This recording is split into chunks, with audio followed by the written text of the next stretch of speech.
Iran Israel വെടിനിർത്തൽ കരാർ സാധ്യമാക്കുന്നതിൽ Qatar അമീറിന്റെ പങ്കിന് പ്രശംസിച്ച് Spanish രാജാവ്. UN വികസന സഹായ സമ്മേളനത്തിൽ പങ്കെടുക്കാൻ സെവിയയിലെത്തിയ അമീർ ഫിലിപ്പ് ആറാമൻ രാജാവുമായി അമീർ കൂടിക്കാഴ്ച നടത്തി.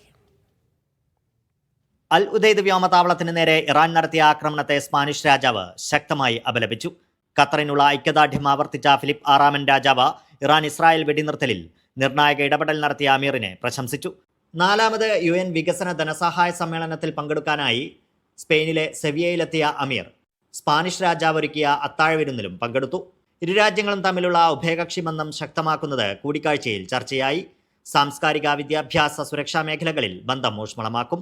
അമീർ Sheikh Tamim bin Hamad Al താനിക്ക് പുറമെ UN secretary general Antonio Guterres, Spanish പ്രധാനമന്ത്രി പെഡ്രോ സാഞ്ചസ് തുടങ്ങിയവരും വിരുന്നിൽ പങ്കെടുത്തു. Media 1 Doha.